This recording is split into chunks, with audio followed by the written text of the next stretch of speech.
शरद पवारांच्या राष्ट्रवादीत पक्षप्रवेश केल्यानंतर समरजित घाटगे नेमकं काय म्हणतायत जाणून घेऊया। मला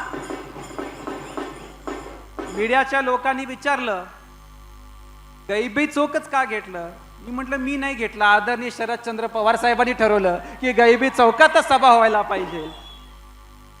कारण काही काळामध्ये असं वाटलं की ही गैबी चौकची सभा घ्यायची हे जागा कोणाची तरी आहे, ही आठवण करून द्यायची गरज आहे की ही जागा महाराष्ट्राच्या ओरिजिनल वस्तादची जागा आहे, ही आठवण करून द्यायची आता गरज वाटलेली आहे।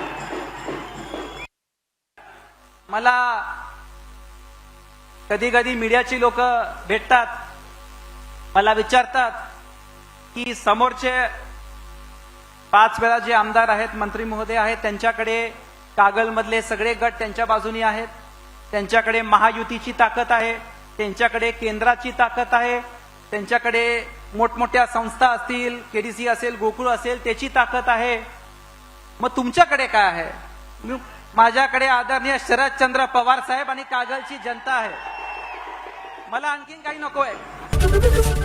एबीपी माझा, उघडा डोळे बघा नीट।